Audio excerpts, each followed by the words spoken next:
Thank you very much. Unajua kubwa.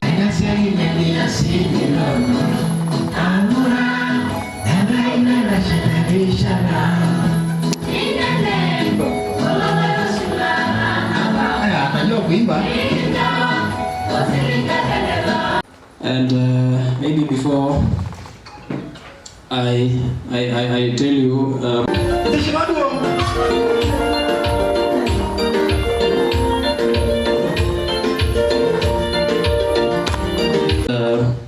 I want to know, how did you manage to write this book? How did you manage to write this very powerful personal finance book?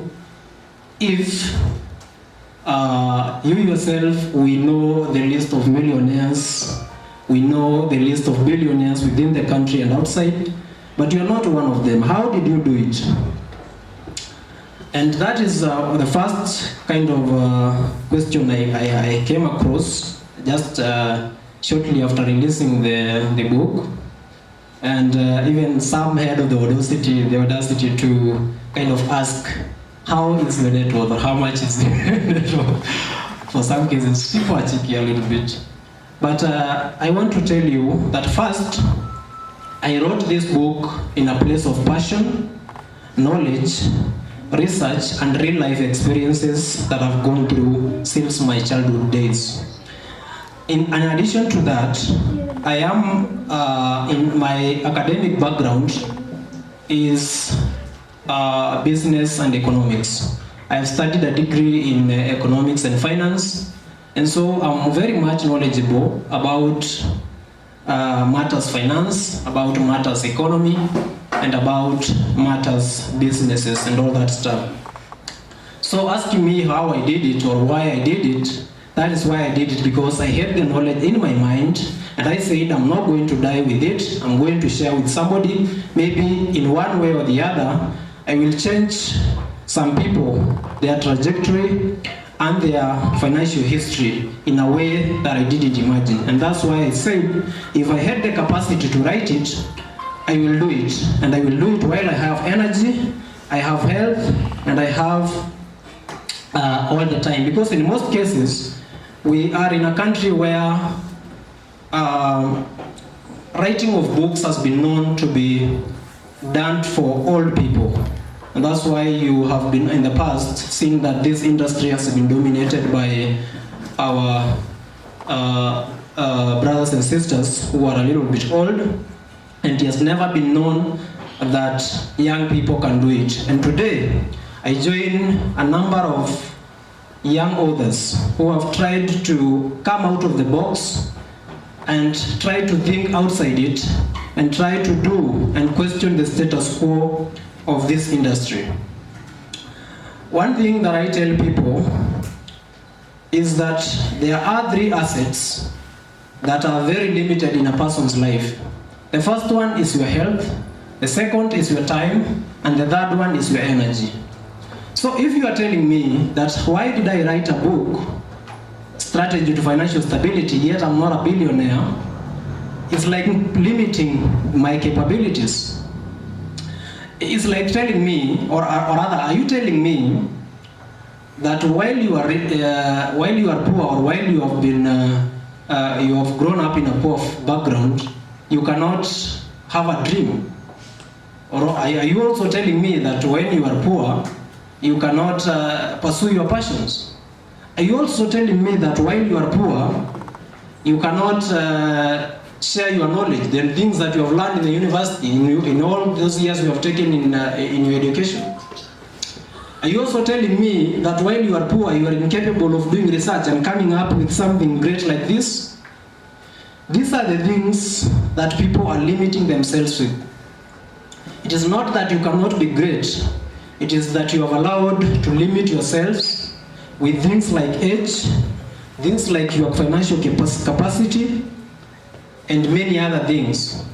You have also allowed the old norm to sink into your head, and also to try and destroy most of the things that you can do. This today is a testimony that you can do it regardless of the situation. Those who have followed me for quite some time you have noted that in most cases, my hashtag is rising above the limits. I don't know if you have ever paused a little bit and asked yourself, what are these limits that this man is talking about? What are these limits and how is he doing to overcome them? Those are part of the limits that I said I will rise above them. If you said that only the old can do such writings, I am doing it. And I'm not the old person, I'm the youngest person in this country. And we still have great energy for it.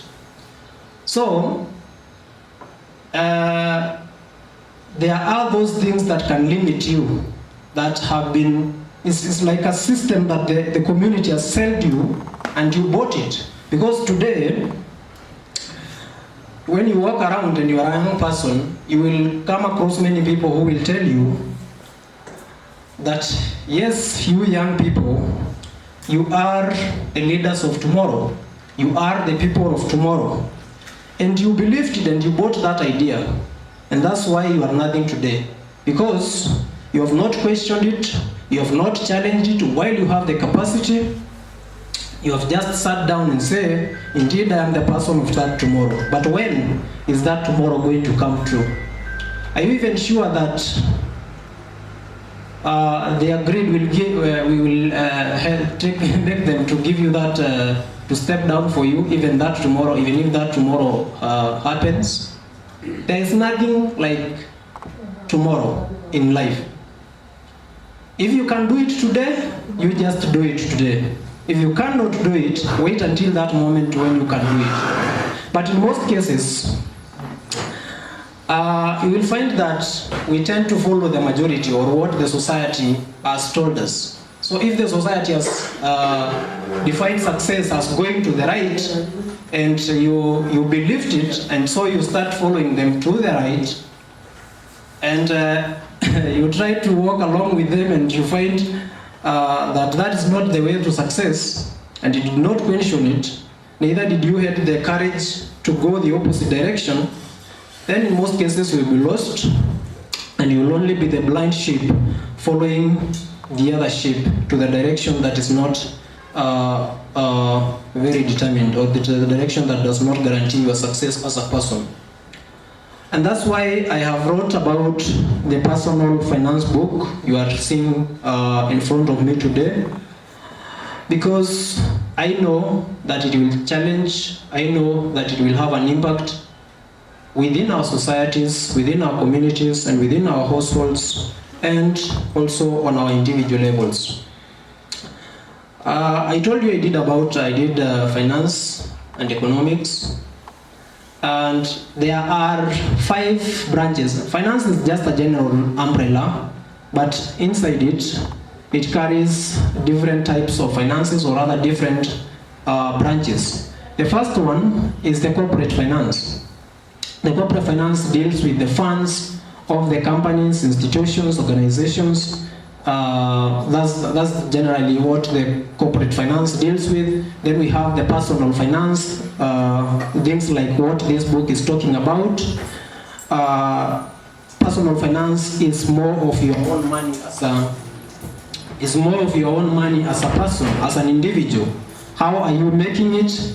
How are you managing it? And how are you growing your resources? So that's what this book talks about. Then the third branch of finance is the public finance. I'm sure we are all conversant about it, because the public finance is now the government's finance. That's where you will talk about things to do with the government expenditure, things to do with the government revenue, things to do with the government debt, internal and external. That is where you will find them. Then we have the fourth branch of finance is the international finance. And the international finance carries all the transactions that are done across borders. So if a country has deals to do with Tanzania, for example, or or deals to do with transactions to do with other countries like Burundi or all that stuff, provided it is transaction across borders, that is found under international finance. And the last one, which is the fifth one, is now the investment finance. This is now where you will be talking about those companies that are managing the investments. They pull money from all the investors, then invest it somewhere and generate the returns to the investors. So that is, then I asked myself, among these branches of finance and of which I have knowledge about, which one can impact the people directly, or which one can I use to transform lives? Obviously, if I ask you that question, you will obviously say that it's the personal finance, because that's when you will be talking about things that are very personal, your own personal life as an individual. And that's why I decided that yes, while I have all that knowledge from all those branches of finance, I cannot write a book that only benefits maybe the government or those who are working in it. I can write something that benefits even the lowest person, or the person that comes with the background that resembles mine. And that's why I said, well, I will write this book, I will share the knowledge that I have, as I continue also to apply it, because I'm also applying the strategies that I've written in this book. Then we walk together the journey and we change the direction completely, and we talk about the different thing. And so I started, I was in the university, and I was asking myself, how can I use this knowledge? Because I have been given knowledge, unfortunately, fortunately with my dad here, who has sacrificed everything to ensure that I go to school, to ensure that I be great, to ensure that I surpass what he has achieved in life freely, and he has supported me up to this far. Then I said, how can I help people with what I know? How can I share this great resource that I have within my mind, which is this knowledge about finance, about economics, about business?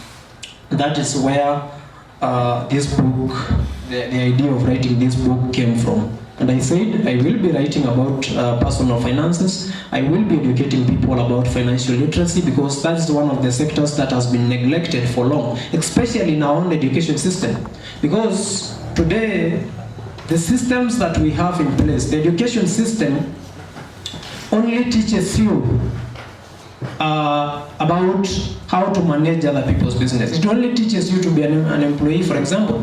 It doesn't teach you how will you manage that which is yours. How will you manage those resources that you have, or even that salary? What will you do with it? They don't care. They only want you to be a good employee, to kind of be a good manager to someone, but they cannot tell you, how do you create this system? How do you be part of the solution? How do you be part of the solution to unemployment, for example, by kind of creating, starting those businesses or starting companies? How do you do that? That is what is lacking in our academic system, and until the day we fix it, maybe most of our problems will go the other way, because the education system, frankly speaking, has not been designed in such a way that it educates you on your personal finances or matters to do with finances, financial literacy. So this book talks about three things, or it rather have 3 parts.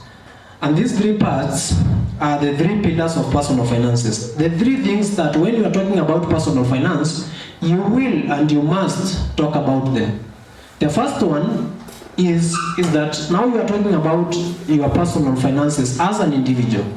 You will start by talking about, yes, these are finances, these are money. How can I make that money? And that's why I wrote the first part of this book as money making, or rather making money. That is the first part of this book. It talks about the specifics of making money. It talks about the mindset you need, because in most cases, life again, maybe sometimes you will say that you didn't have luck, or sometimes I see other people say that when they have bad luck in life, they start saying that somebody has bewitched them, and they start walking around trying to go from one witch doctor to the other to try and cure their problems. And in most cases, that is not the case. Maybe Maybe even what you are going through as a person is only some things to do with the mindset. If you have the right mindset, a positive mindset, maybe your things could have been very different and no one has cursed you while you are saying, blaming all that stuff for things that are not there. So that is the first part, that is the making money. And then the second part is now after you have made this part, you have made this money, what will you do with it? How will you manage your money after making it? Because you first make money, then while you have received that money, you have it on the table or on your pockets, then you ask yourself, now let me sit in this table and manage these resources. Tell this money where to go. Instead of sitting down and start wondering, yesterday I had 5,000 and I don't know where it went. You consumed it, my friend. You consumed it. You consumed it, and the money didn't went anywhere. You are the one who consumed the money. So you need to sit down and tell this money, tell this 5,000 viewers, you need to go this direction, go the other direction, sort this, sort that.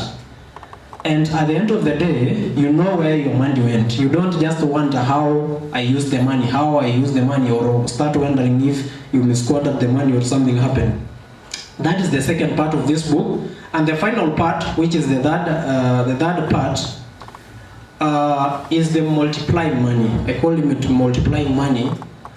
Maybe most of you who didn't like mathematics, you will be tempted to believe that you get the money, you multiply by a certain number, and unfortunately your account is full.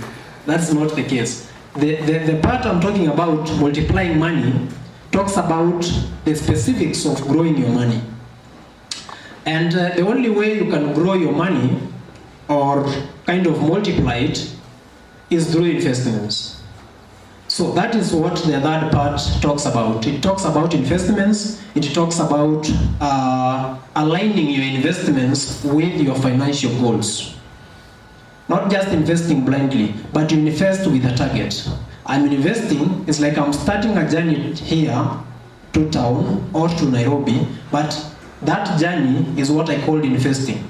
But where is the destination? That is where now you need to know how to link your financial goals with your investments so that you stop walking a journey that you don't know where you will be headed. Because money is never enough, by the way. Money is never enough. And that's why we have most of the billionaires today who are still looking for more money. Money is never enough. And if you want to have happiness in life, don't say that you want more money without specifying how much is more. How much do you want?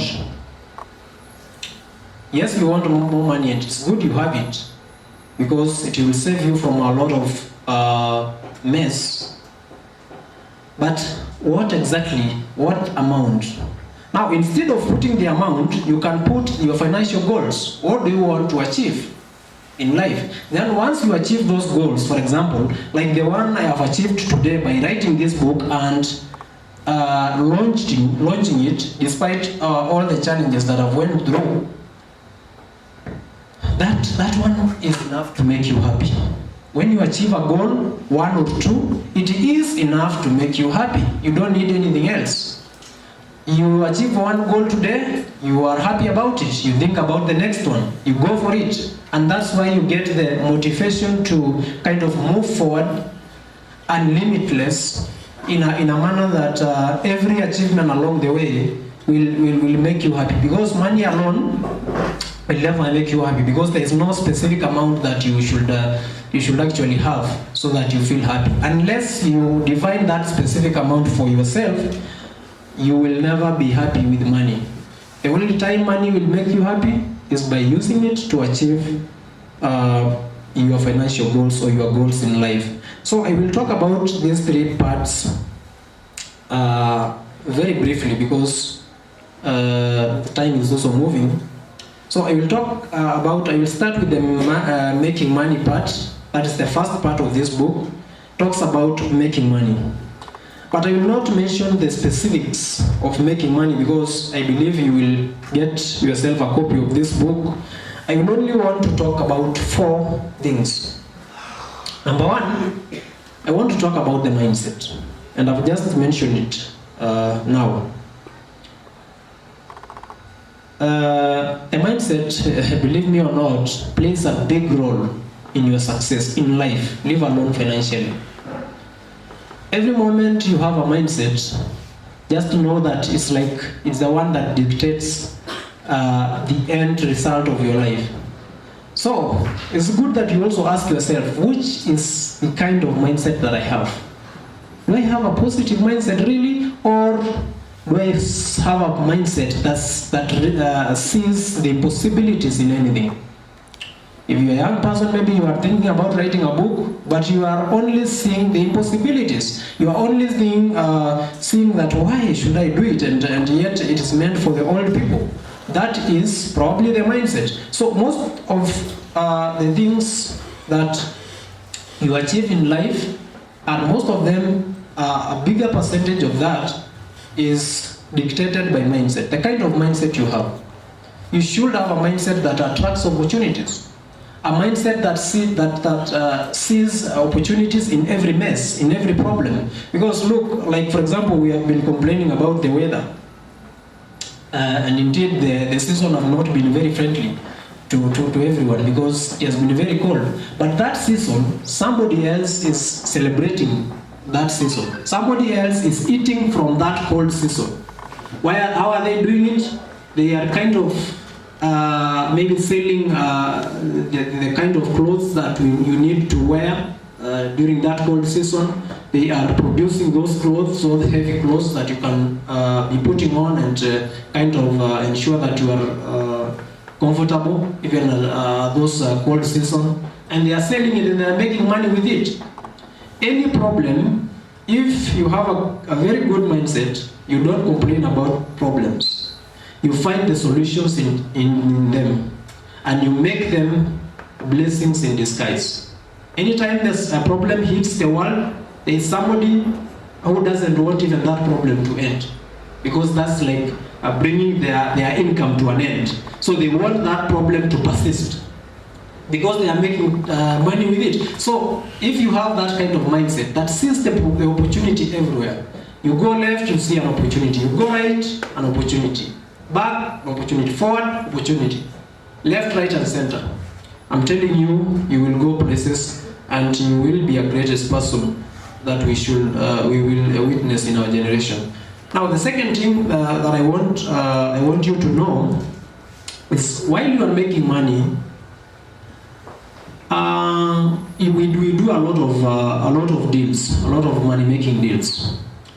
But while you are doing them, the first thing that you should ensure is that make them or ensure that the deals you are making money with are valuable, are the things that adds value to others. Because people pay for value, believe me or not, people pay for value. And that's why even in competition with the businesses, you can see the supermarkets we have around, there is maybe one that people prefer the most. And that you want, you can buy a car, you can buy anything, you know, any liability that you want, you can buy it, because now you have the assets that are financing that liability that you want, or that lifestyle that you have designed for yourself. Because otherwise you will be just wasting your money, your resources on things that are of no value.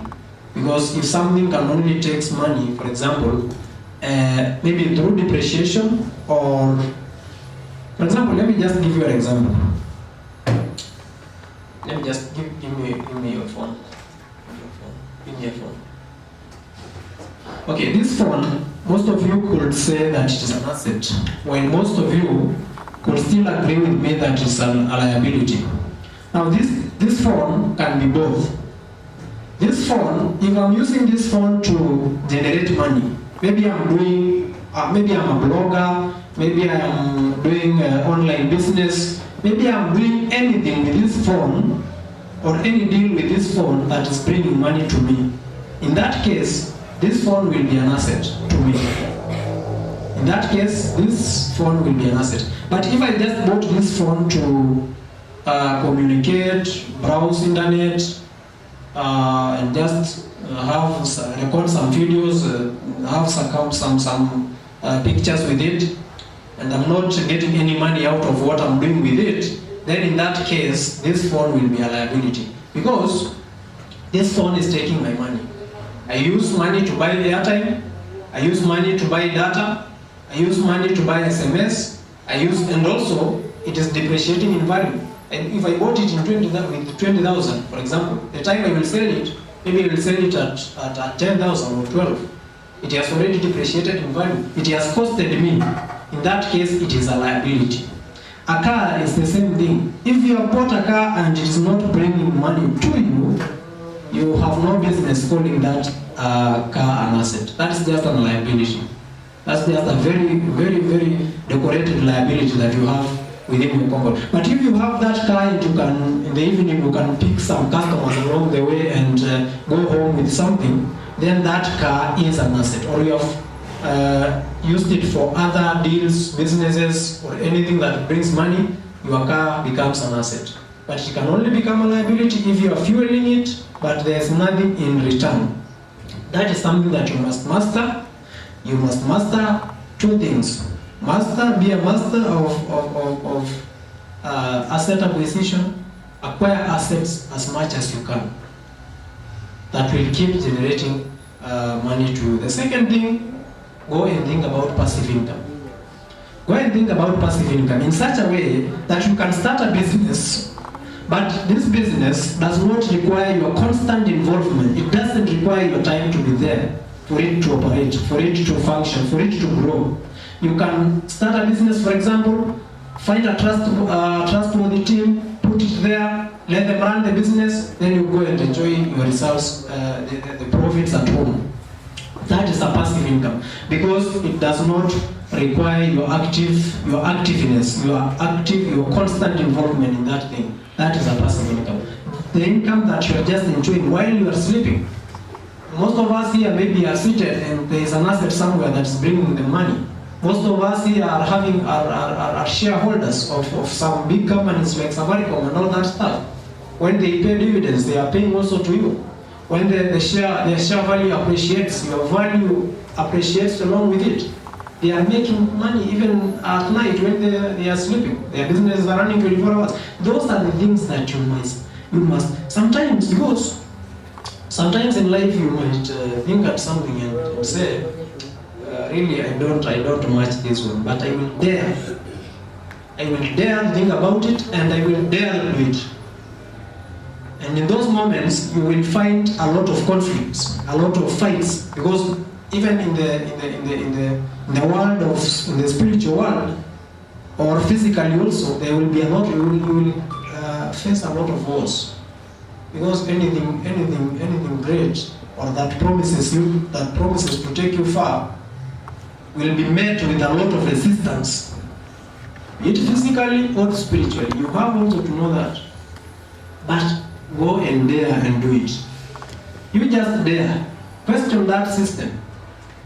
Question that definition of success that the community has always sold to you. And try to be different even within our societies. Try to have a very different person even within the background you're coming from. Try to think great, try to do great, and try to act great. Up to thus far, I say thank you for coming. I say thank you for listening to me. I say thank you for your time. I say thank you for your support, your prayers, and your ear. I say thank you for that encouragement. Despite the many challenges, I'm still thinking of going for more. And in many days, I will still be inviting you for more things like today, for more success, and for more great things in life. Because we cannot just, we have no time to just think about the things that we cannot achieve. Let's think about that which we can do. Asanteni sana, Mwenyezi Mungu awabariki, na mnaporudi mrudi salama, na watakia kila la heri. Asanteni sana. Your energy also keeps reducing. You are not increasing the energy is reducing.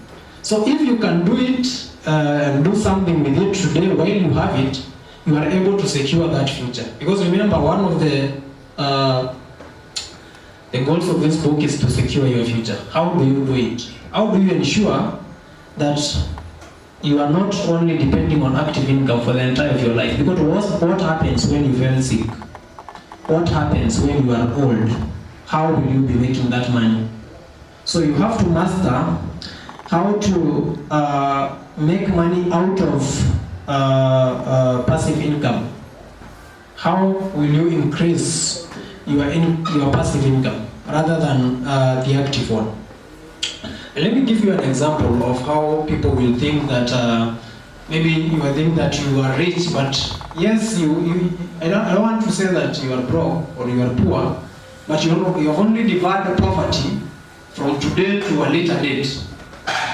When you are a man, for example, or you are the head of the family, and in one reason or the other, your family is flourishing.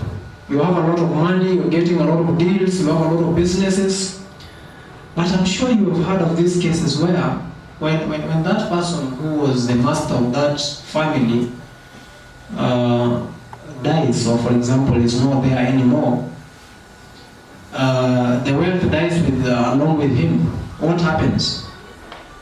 Now what happens is that this person was the only person who had that information of that making that money.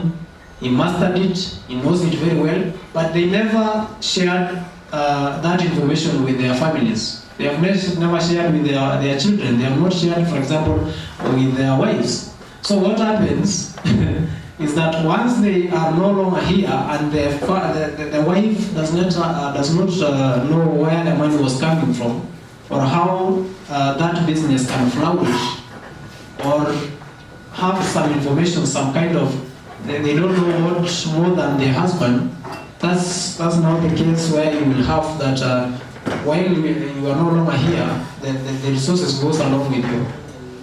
That is what exactly happens. So in all the time, while you master everything that you are doing, it's also good to kind of share the information. Share the information with those you love. Share the information with those that you intend to leave those resources behind with. Because unless you do that, you may say that you have fought poverty within your family, only for it to come back after you are no longer there. So if you fight poverty, fight it to the very end. Just say that this poverty is ending with me. It's not going to go beyond where it is today. It has to end with you. And ending with you does not mean that you hoard that information that you have. You have to share. You have to ensure that your children also master those information, or how to make those money, or how to kind of manage the money that you have been making for them. So share the information with your family, and that one you will have helped us a lot, help yourself a lot with completely doing away with poverty in your life. Now, the second part is that of managing money. In most cases, when you hear about managing, it's like, yes, you have that money already. Because while I was talking about money, you are trying to go out there and look for those coins and bring them to the table. And now you have the money. You need to manage that money. Because if you don't, that's why I told you, you will be sitting in the evening. I've actually experienced that in the past, where I can have money in the morning, and in the evening I don't have any penny, and I cannot be accountable. Like, I don't know where the money went. Yes, I may have consumed the money, but in ways that I didn't know or I didn't intend. So anytime you make money, or you have your own money with you in the table, you have to sit down and command where that money goes. And you do that by budgeting your money. You have to budget your money at all times. Always ensure that the money that comes to your hand, sit down, draw a very good budget. Then that budget will dictate where your money will be going. But budgeting is not everything. if you don't have financial discipline, I know the MC has just give me 2 minutes and then I will be done. Financial discipline again is a question that is something that you need to ask yourself. Am I very, very financially stable to financially disciplined to follow the budget that I've written? Am I able to do it, or I can just write it and I don't follow it? So that is the very thing that you need to work on your financial discipline, because no one is going to do it for you, and your own life depends on you entirely. In fact, the greatest message of this book is that your finances are in your own hands. If you don't, you are in charge of your own future. If you don't command it, then you have just chosen to be poor. But you also, if you master your own money, you are in charge of your destiny. There are many things that I wanted to touch, but I don't know, for the interest of time, maybe we will do it any other day when given time or opportunity. I know most of the things that I'm saying, you will come across them in this book. I'm sure you're going to get a copy, and you will read more for yourself, and you will. I'm sure you will. You're going to be a totally different person, a very informed person when it comes to financial literacy and education. Lastly, is about multiplying money. I said multiplying money. I don't mean x times y is equals to something, the mathematics one. Now I mean multiplying money. You do it. It's like growing your money. How do you grow your money at what time? Because always, as time goes by, always ensure that your money are always growing, so that you are not in a situation where you are getting money, consume it, and there is nothing you are leaving for yourself. So how do you do it? You can only do it by investing. Go, and if there is any justice that you can do to yourself, go and learn many avenues where you can first invest your money. I know most of them are in this book. Research more about it. Embrace financial literacy. Read more books. Attend seminars if you hear. Also, in case you hear some kind of discussions that talks about money, that talks about business, that talks about things that are beneficial to you, always sacrifice your time for that information. It will help you a lot. Because if I tell you the things that have helped me to change my mindset and to draft my life anew, afresh, is reading books. I've really been reading a lot of books since the time I joined the university, because that's the time I got the opportunity to kind of afford to buy books and also have some e-books, accessed most of them, and I read a lot, and I continue to read a lot, and that's why even at some point I said, well, I have now enough knowledge to talk about this subject matter, about the personal finances. And then I said about your financial goals. I know, and most of us, you will agree with me that you have goals in life. Because if you don't, if you're living a life that doesn't have goals, then really you are just ile mnaita tumekuja tu kufikisha ingine. Have that life goal that you want to achieve. Write it down. Have a plan. And let me tell you one thing.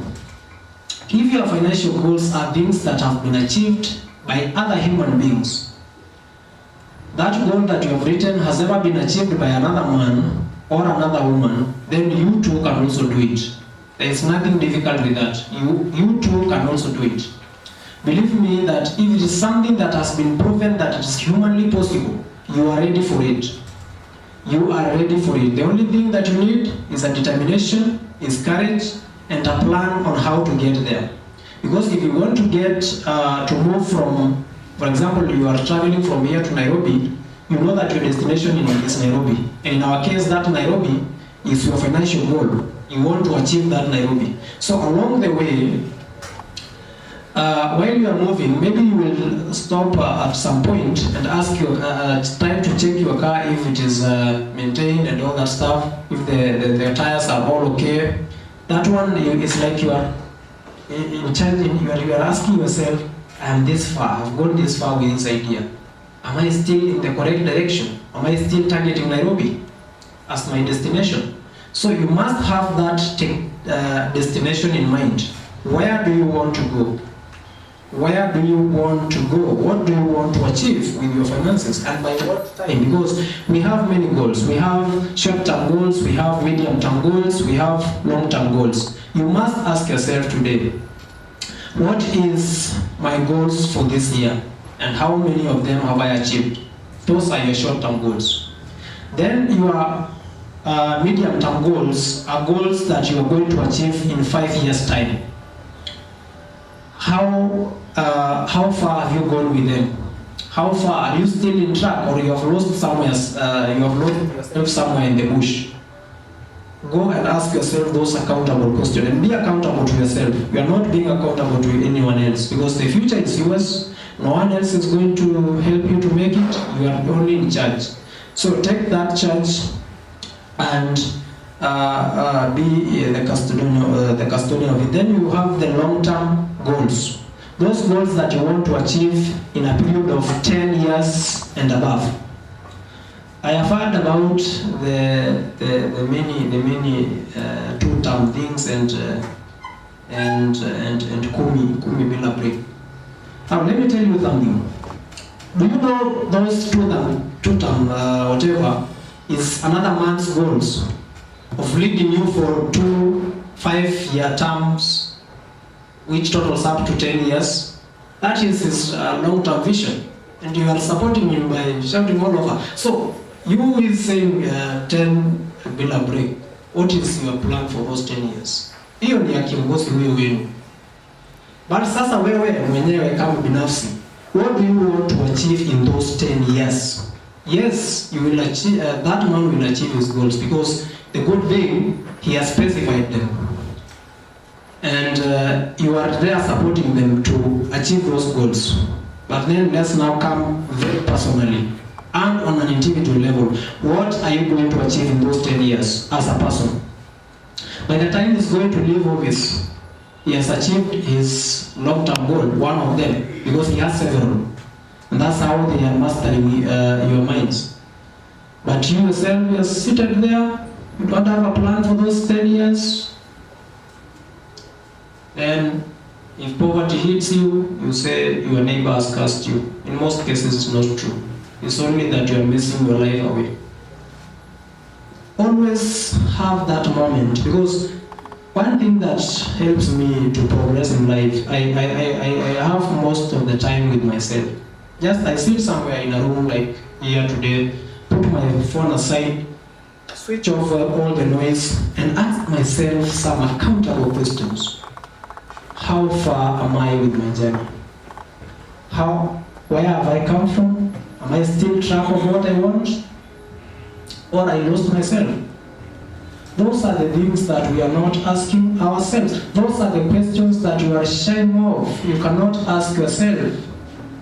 Or in most cases, you can ask yourself and just get bored and say, well, it's not even important. Let me just live a life. Because in life, you can only be in 2 brackets.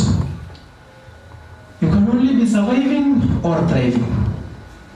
And while you are surviving, it's like you are living a life that is hand to mouth. A hand-to-mouth life is that life where what you are making today is what you are consuming in the evening. And you don't have a goal. You are only thinking about, well, what do I eat for supper today? What do I eat? Do I have a plan for dinner? But you don't have a plan for tomorrow. You don't have a plan for next year. You don't have a plan for 5 years. You don't have a long-term plan. You are only thinking short-term. You are only thinking about lunch, you are only thinking about dinner, you are only thinking about the things that, and then you are more concentrated about the basic needs. If I can buy clothes, I'm very contented. If I can give myself a good shelter, I'm very contented. If I can give myself some good food and some good treatment, I'm very contented. I don't have any other goal to chase in life, and that's why you sit back, watch other men and women of your age as they go out and meet those walls and conquer them and come back home with results while you are just seated there. Be accountable of your own future. Have that time with yourself and ask yourself those questions, because if you don't, you will lose yourself and you will lose track and you will be buried in poverty. That is the one message that I will ask you. Always, there are two things, there are things that are very personal. Instead of you surviving, instead of you just there and very worried about you are very worried about your basic needs, you need also to be worried about your financial goals. You need to be worried about those life goals. If you ever told yourself that I'm going to achieve something by 2025, have you achieved it so far? If not, then go and tell yourself the reason. And sometimes you can even punish yourself, because me, I see most people plan their year when it's beginning at January or date 1. That is when you have a lot of resolutions. But me, I do it on my birthdays, and I just ask myself that, well, I'm this old now. I'm starting another journey. I'm starting another year today, the 15th of October every year.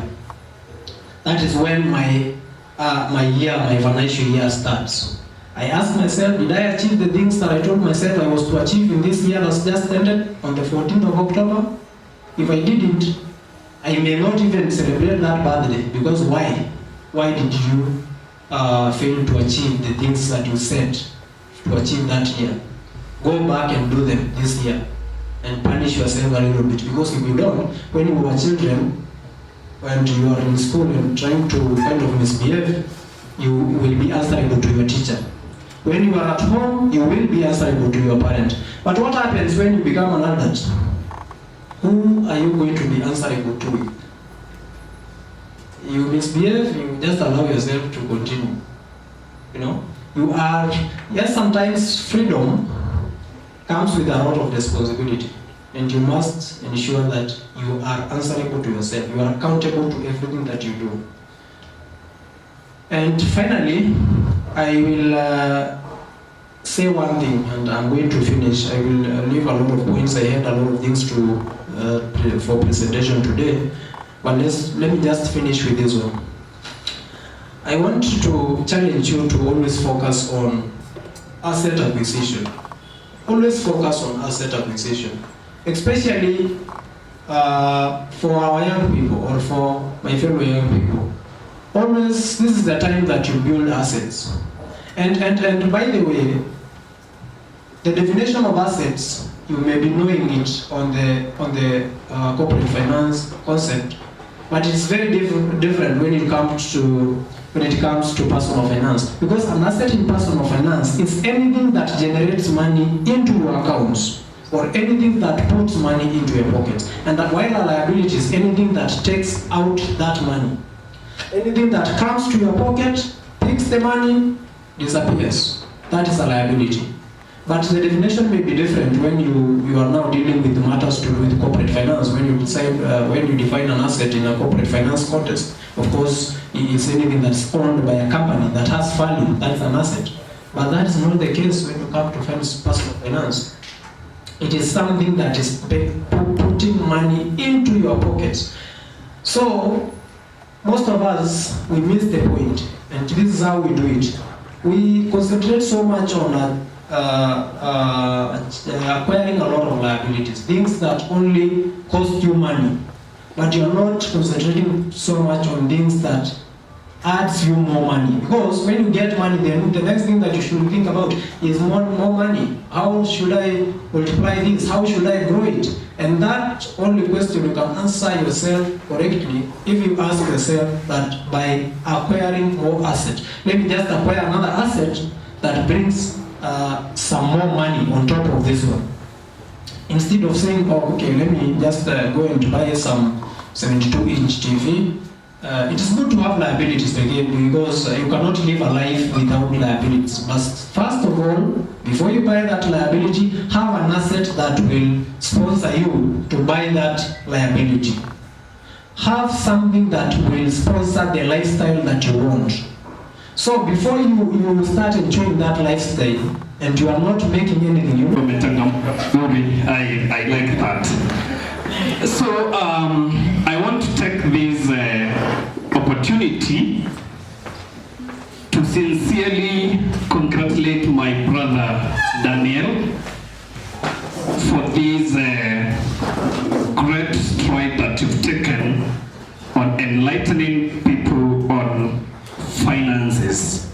It is a very critical area in human life that needs a lot of sincerity in coaching. Congratulations and may God bless you. I met Daniel at the University of Embu. I think it's now almost 2 years down the line. You can imagine when I was in Form 4, I was put into prison for three consecutive weeks just for writing a book, just like he did. So I came from the prison to do my KCSE. But by the will of God, I managed to come to the university. So it is something risky. You can write knowing that you are doing something good, but it turns out being a game to the worst days for yourself. But at long last, I published it, and today I'm enjoying the fruit. And the pain of colonization, but it is faced with a lot of vital violence. Then I came to the second modern author who is very familiar with almost everybody, Chinua Achebe of Nigeria. This man has written so many books, the things fall apart. But out of all the books that he has written, Chinua Achebe, I like one of his books called The Tale of Two Cities. The Tale of Two Cities is a very interesting book that I want to bring to you in these times that we are living today. And he puts it very clear that it was the best times and the worst times. It was the best of wisdom and the best of foolishness. It was the best time of trust and the best moments of incredulity. It was the best moments of light and it was the best moments of darkness. My dear friends, today as we are living, those are the moments that Chinua Achebe was writing back in 1930. Those are the moments that Chinua Achebe is trying to bring to us today, that they are the best moments of light and the best moments of darkness. Those times are here with us. They are the best moments of trust, but again, they are the best moments of incredulity. They are the best moments of wisdom, but again, the best moments of foolishness. And we go on and go on. But in the history, I just came to realize that the push for all these others to put down their pens and papers was on the colonial power and on the masterpiece of governance. And from there, I'll proceed just to a few things, because from there is when some few issues are discussed, and we come in the 24th October of 1945, where we have formed the United Nations Organization, where we had our own Mzee Jomo Kenyatta, we had the Emperor Haile Selassie, we had Abdel Nasser, with so many people, Kwame Nkrumah of Ghana, we had Mwalimu Kambarage Julius Nyerere of Tanzania. They sat down and formed the United Nations. The United Nations, which was an organization to bring back peace and unity and to unite all the Africans so that we can be focusing on one goal of development. And from there, and every year in the 24th of October, we celebrate the United Nations Day. But today, when we are launching a book on financial stability, if I want to pose a question to the United Nations, to the United Africa organizations, to the East Africa Union, and to every other organization that has been formed, We are striving too much to become financially stable. But is the environment that we are working giving us an allowance for us to pursue our dreams? Is this environment going to give Daniel Kilong an enabling zone for him to pursue the financial stability? And that is how we headed to building what we call the SDGs, the Sustainable Development Goals. And we came up with the Vision 2030, and it is prolonging up to the Vision 2030. But if I may sit down and just analyze the whole Africa in general, and look at it, in our SDGs, they've written very correctly that they want to fight towards poverty, number one, which is shattering so much dreams. They said very well that we want to fight illiteracy, the levels of education. We want everybody to have good health. But if we may be latitude enough, and we take a tour of the whole Africa, and ask ourselves some simple questions from Northern America to South, from Northern Africa to South Africa. Is there peace in Nigeria? Is there peace and tranquility in Chad? Is there peace in Niger? Is there peace in Morocco? Is there peace in Chad? If we come to Central Africa, do we have peace in Central Africa? Is there peace in South Korea? Is there peace in Democratic Republic of Korea? Do we have peace in Sudan? Is there peace in Ethiopia? Is there peace and tranquility in Somalia? Is there peace and tranquility in Uganda? If only you could ask Dr. Kiza Besigye. Is there peace in our neighbors in Tanzania? If only you could go and ask Tundu Lissu. Is there peace in Rwanda? Is there peace in the Democratic Republic of Congo? Is there peace in South Africa? Is there peace? And now you come to our own country today. Is there peace in Kenya? If I just want to analyze the situations that are surrounding us, such that when we are talking about strategies to financial stability, we are also creating another secure environment that is going to help us to swiftен and to soften our path towards financial stability. The time that we acquired our independence, it was a very joyous moment that everybody was happy. And the African woman thought that after acquiring independence, we'll get water from the taps in the village. The African woman thought that after acquiring independence, that they will be able to deliver in a decent hospital. The African youth thought that after acquiring independence, they will be able to get jobs and they'll also have an environment to create their own jobs. But do we have such an environment today? What has happened? What has gone wrong? My dear friends, we just started raising, and Kenya today has started raising leaders whom nobody could recognize. If you can remember this man called Ja Fidel Bokassa of Central Africa. This young man who murdered little children because they did not buy uniform from his wife. Those are the leaders that we have today. And if I could again pose questions to our leaders today, we are struggling too much and now we are going to get tips to work towards financial stability. But if I just ask questions to them, every other moment we have parliamentary sittings, we have Senate sittings and discussions all over. But if I ask today and pose a question even to the United Nations, what have you been discussing for those many years that you've never come up with a solution for health in our country? What have you been discussing that you've never come up with a solution for poverty in our country? What have you been discussing for those so many years that you've never come up with solutions for education in our country? Those are questions that we must pose to one another.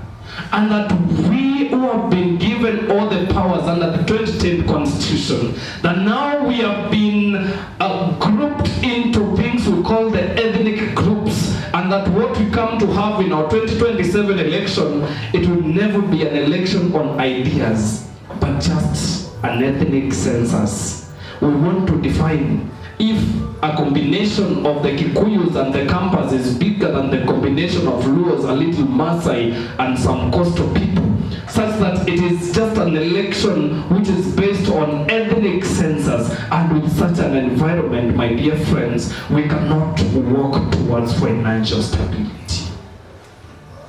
Therefore, my dear friends, let it start with your own initiative. Create a stability of peace, create a stability of health, so that you can be able to create a stability of wealth and finances from yourself. And today, it is a very encouraging moment for our young people.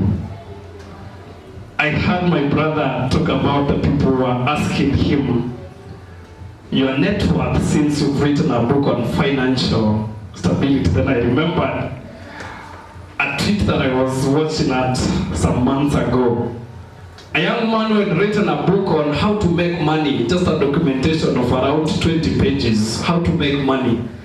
And now he was asking for some support in the online platforms for people to support him to document it well. And now people were asking him, why can't you just use the strategies that you've written there to make money and now bring the book to us? I mean, my dear friends, let us never get influenced for the other people's success, but let us support each and everybody, and we'll rise by lifting others so that we can head to a shared vision and destination. And therefore, today, we are in an economical, vandalized environment. And my brother has demonstrated as well, and I can just summarize and say that today we need to be in a position to create a gap in the society and provide a solution in solving that problem. What he has done, he has created a gap in the society, and he has provided a solution for that gap. And that is why today we are celebrating him. Therefore, it calls for a lot of sacrifice for us to be able to make it in life. It calls for a lot of sacrifice for one to be able to celebrate even a single stripe in life. And therefore, my message to you is going to be very brief. That we are living in a very vast generation. We are living in the most powerful generation, such that even in the past generations have always dreamed to live. A very powerful generation in history, where our hands are holding tools and opportunities that the past generation have always been dreaming of. People have always been dreaming of a globalized environment. People have been dreaming of the whole globe being made to a village. We have it today. You don't have to go to Estonia in Europe for you to take a product. You don't have to move from here to Canada. You don't have to move from here to South Africa for you to trade. We are living in such an advantageous environment. It is such a powerful generation we have in history, where with just a click, you can access the world, you can access knowledge, you can access opportunities. Such opportunities for networking, such opportunities for building yourself, and such opportunities which are going to drive you towards financial stability. Let us recall that power without purpose is a pure wastage. We have a lot of power. We have been empowered with the brains. We are empowered with the ability even to live for one more day. But if we don't have purpose, that is a wasted power. Then again, your mind is the greatest weapon that you have. So make sure you protect it, guard it, and choose it to conquer the world. Your time is the greatest currency that you have. You may not have so much money, but the time you have is the greatest currency that you can ever have. So therefore, invest your time. And your values are your compass. Your values are your compass. So never ever trade your values and principles for any shortcut. And as I come to my conclusion, I want to remind you that you are not just the future. For the young people who are here, I know I might say young people and I sound to be almost the youngest. Because when I look around, I only see very few who are below my age, which is 22 years. Very few. But as long as you are young, you are young. So therefore, let us remember that we are not the future, but we are the present. And the choices that we are going to make today, they will echo in decades. You choose discipline, integrity, creativity, and you will arise above fear, corruption, hopelessness, and you will have conquered poverty. Let us stand still, dream big, work smart, and let the world look back and say, they were the youths who refused to be broken. These are the young people. This is the generation that refused to be broken. But they left hope. They did lead a path for the next generation. Life might look very difficult, money very scarce, no jobs, no creations, no creativity. It might look there is no environment for you to venture.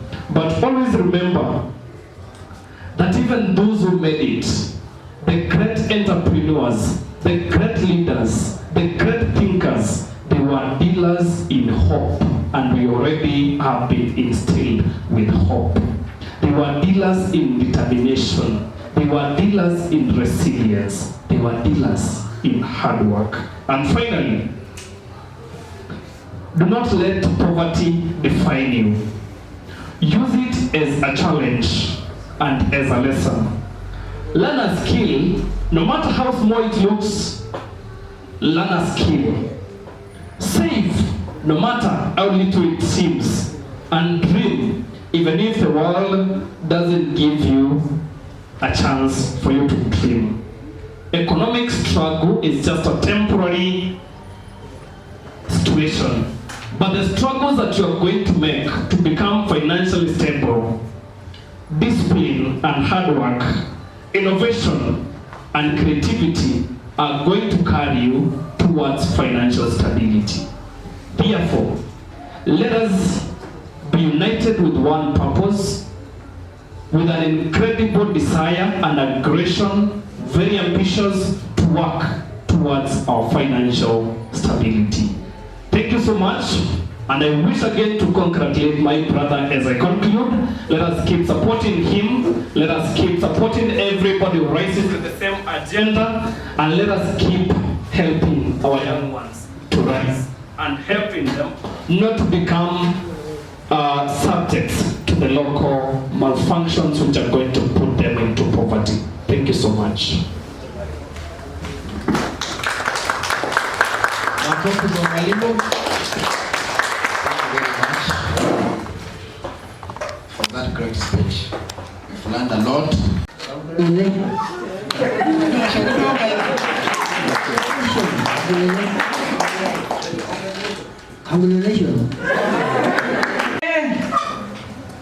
Yenda mbele tena, yenda mbele, mbele. Yenda mbele. katika ile kitu yote mimi nasomea wewe. Nashukuru sana kwa amani.